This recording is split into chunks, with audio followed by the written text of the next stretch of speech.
Vermont is equal parts myth and reality, home to a mystique that other states can only envy. A mere mention of its name and images appear: sunlit meadows of black and white cows, dazzling white ski trails, tidy hillside farms, blazing red maple trees along a stone wall, covered bridges, buckets collecting sap for maple syrup. Certainly these idyllic scenes still exist, although less picturesque plastic tubing has replaced most of the buckets, and many of the farms may now be chic B&Bs where you can stay while sightseeing. Another Vermont exists alongside this idealised one, represented by bustling Burlington, the outlet malls of Manchester, Killington's frenetic après-ski scene, and Brattleborough's unlikely blend of gritty blue-collar and 70s hippies grown up.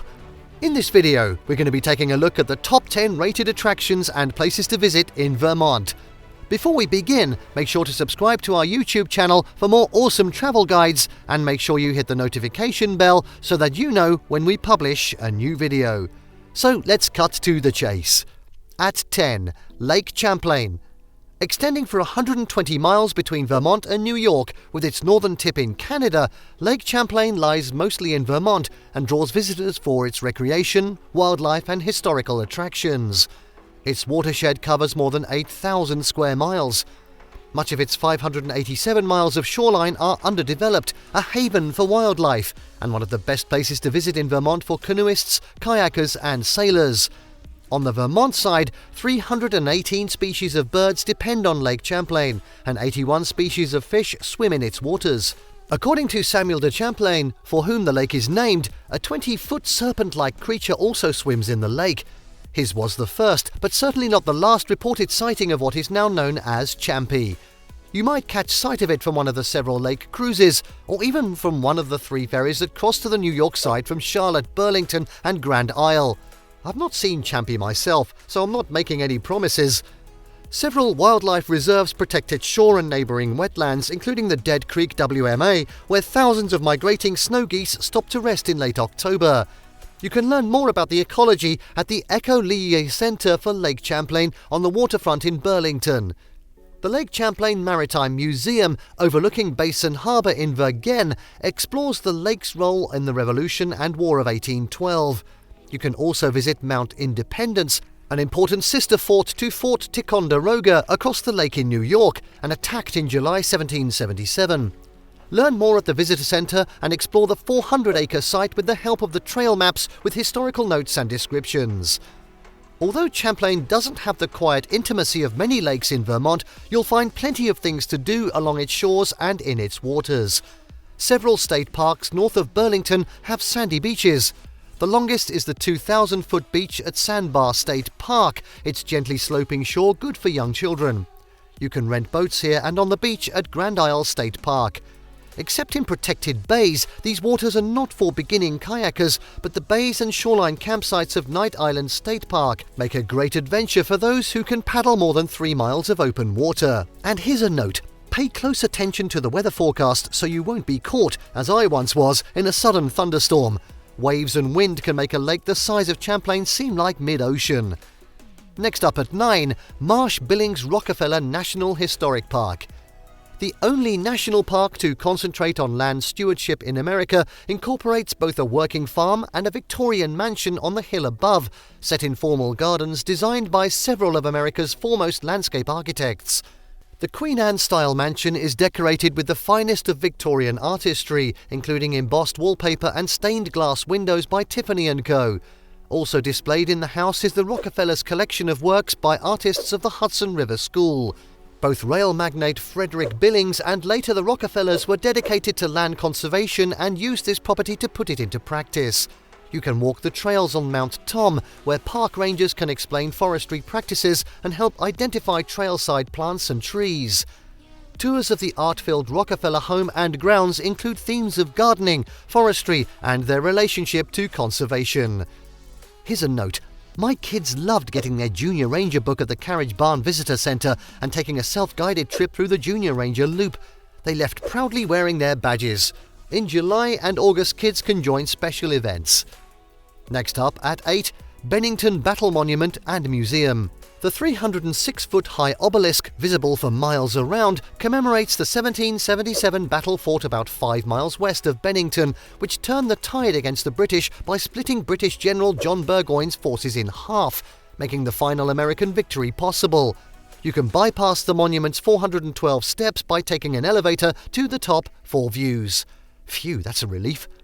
The nearby Bennington Museum is best known for its extensive collection of works by primitive folk artist Grandma Moses, along with her schoolhouse painting studio. The museum is also specially strong in its collections of Bennington pottery, furniture, toys, American glassware and Victorian quilts. You'll also find fine art and artefacts from the colonial and Civil War periods.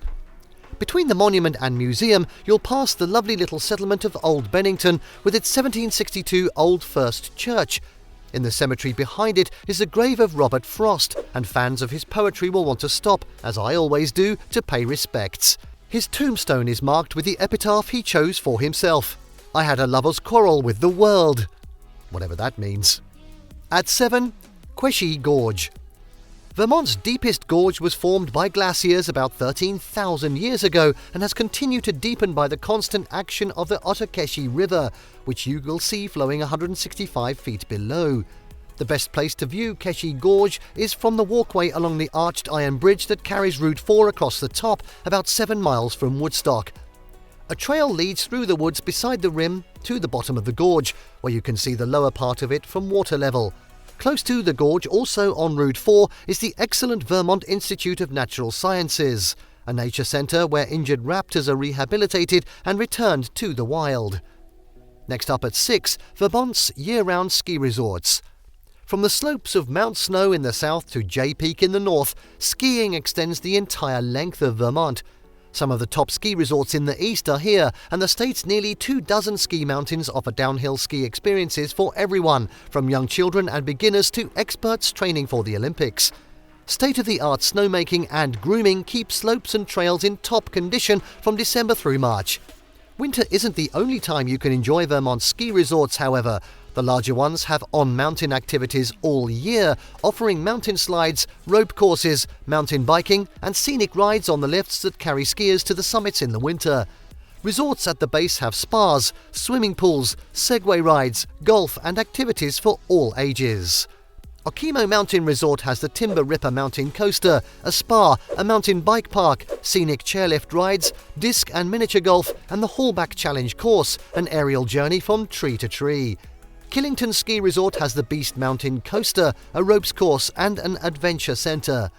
Stowe Mountain Resort whisks visitors to the top of the state's only gondola lift, or drivers can ascend to the summit of Mount Mansfield on the toll road. Stratton Mountain has a mountain bike park and a 27-hole championship golf course, presumably not under snow.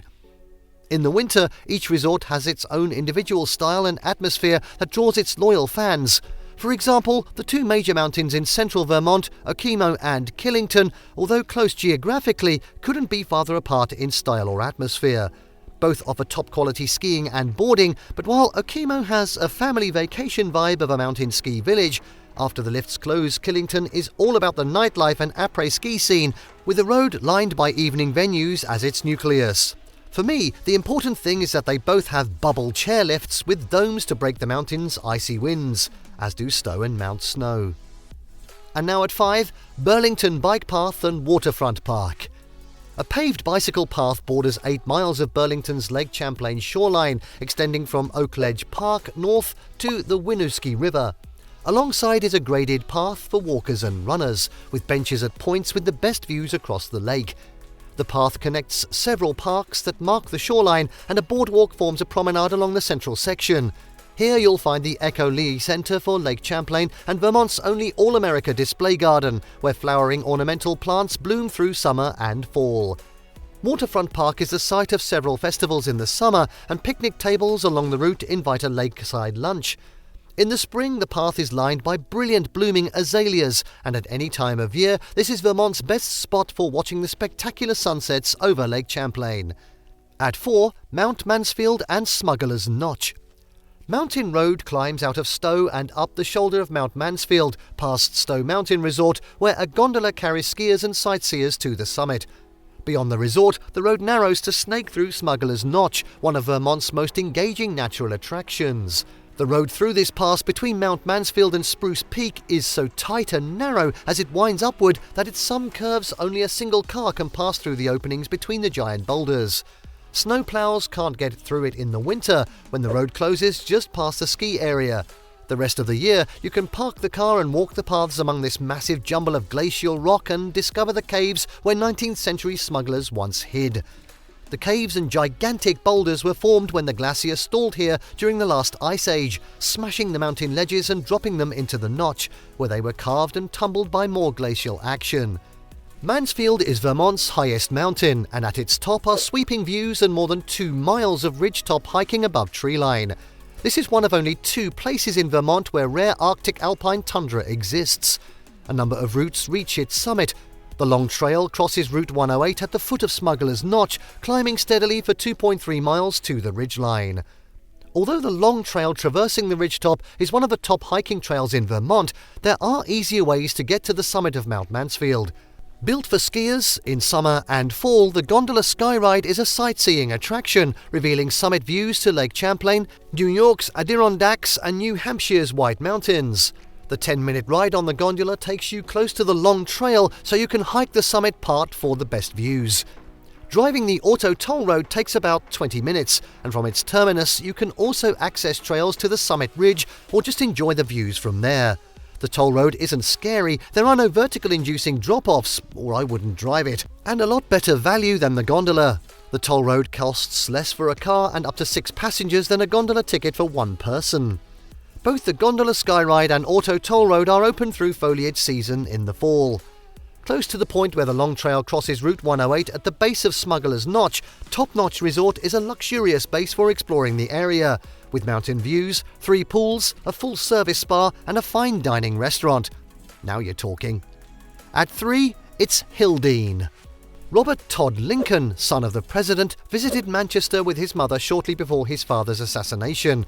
After he had become president of Pullman Company in the early 20th century, he returned to build the Georgian revival Hildene as his country estate. Hildene represents a fine example of homes built as retreats for the families of wealthy magnates and is furnished with several pieces from Mrs. Lincoln's family. Personal belongings of President Lincoln include his famous stovepipe hat. Other highlights are the 1,000-pipe 1908 Aeolian organ in working condition and the elegant dining room furnished in Queen Anne style. The home remained in the Lincoln family until 1975, thus preserving the original furnishings and memorabilia. The formal gardens on the terrace overlooking the broad valley have been restored from records of the original plantings. If you can, go to Hildene in late May or early June when the formal garden is filled with more than 1,000 bright peonies in full bloom. These blossoms, some the size of dinner plates, fill the air with their heady fragrance. Mesmerised by the peonies and by the view that reaches across the Battenkill Valley to the mountains beyond, I couldn't stop clicking photos. You can stay in another of these elegant mansions built in Manchester by wealthy industrialists. The inn at Ormsby Hill near Hildene is now an elegant bed and breakfast. At 2, Church Street Marketplace. In the heart of downtown Burlington, Church Street is only 4 blocks long, but it forms a wide, traffic-free space for public events and a lively street life event in Vermont's cold winters. Along with the festivals scheduled throughout the year, it's a place for sidewalk cafes, benches and public artworks, and the buildings alongside it are filled with shops, restaurants and boutiques. In the summer, when everyone is outdoors, it has the feel of an Italian piazza. A mural, everyone loves a parade, by Canadian muralist Pierre Hardy decorates a wall, and other artworks include a life-sized statue of a local jazz artist and a fish fountain crafted of metal. It's no wonder this has been named one of the great public spaces in America. It's also listed as a National Register Historic District. Opposite Church Street, the Flynn Center hosts top performers and musicians in a state-of-the-art theatre. Oh, and here's my tip. For bargains that will astonish you, go downstairs at Outdoor Gear Exchange, part sale and clearance clothing and gear and part consignment shop. My daughter bought a name brand jacket there for less than a quarter its original price. So if you find that your children have outgrown their ski boots or jacket, you could leave them there for sale instead of hauling them home for vacation. And finally, at number 1, it's Stowe. With a covered bridge, white-spired church, weathered barns and ski trails down the mountainside, Stowe is everybody's image of Vermont. At the foot of Mount Mansfield and in the heart of the state's snowbelt, it's also the town that most personifies the glory days of Vermont's early ski industry, a heritage that's explored here in the Vermont Ski Museum. Although avid skiers had climbed the mountain long before that and a rope tow was installed in 1937, things really took off in 1940 when the first chairlift was opened. Stowe Mountain Resort is still one of New England's premier ski destinations, and the gondola that carries skiers in the winter takes sightseers to the summit for more views in the summer and fall. It's not all about skiing and the mountain. You'll find shops and boutiques, art galleries, dining and lodging of all sorts. Exhibits of works by Vermont-based artists are shown in the Hildene Art Centre, and you can find quality Vermont and New England-made jewellery, glass and fibre arts at remarkable things at Stowe Craft at the beginning of Mountain Road. When hunger strikes, I like to grab a hand-built sandwich at Back Cap Coffee and Bakery on Main Street. You can rent bicycles to ride, or you can walk or skate along the 5.3-mile Stowe Recreation Path, a paved multi-use route through meadows and woods alongside the river, with beautiful views of Mount Mansfield.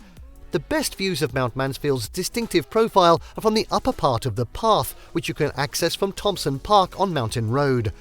You can find things to do here all year, and you'll quickly see why it's considered one of the best small towns in Vermont. Oh, and a tip. If your canine friend accompanies you to Stowe, like mine did, look for the 1.8-mile Quiet Path, a low-impact extension of the recreation path where dogs can run free. You can reach it from Cemetery or Mayo Farm Road. And there you have the top 10 rated attractions and places to visit in Vermont. Did you like what you saw? Let us know in the comments down below. Share this video with your friends, and don't forget to subscribe to our channel for more fantastic travel guides. See you next time.